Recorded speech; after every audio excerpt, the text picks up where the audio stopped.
கலைஞனும் அவளை சிலை வடிப்பான், எந்த புலவனும் அவளை பாட்டில் வைப்பான். அந்த இயற்கையும் அவள் மேல் காதல் கொள்ளும், அவள் நினைவாலே என் காலம் செல்லும்.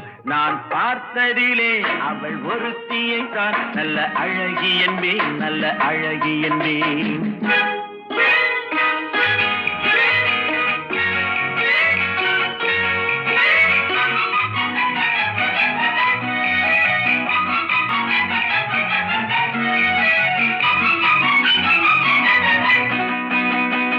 இடையோ இல்லை இருந்தால் முல்லை கொடி போல் மெல்ல வளையும், சின்ன குடை போல் விரியும் இமையும் விழியும் பார்த்தால் ஆசை விளையும்.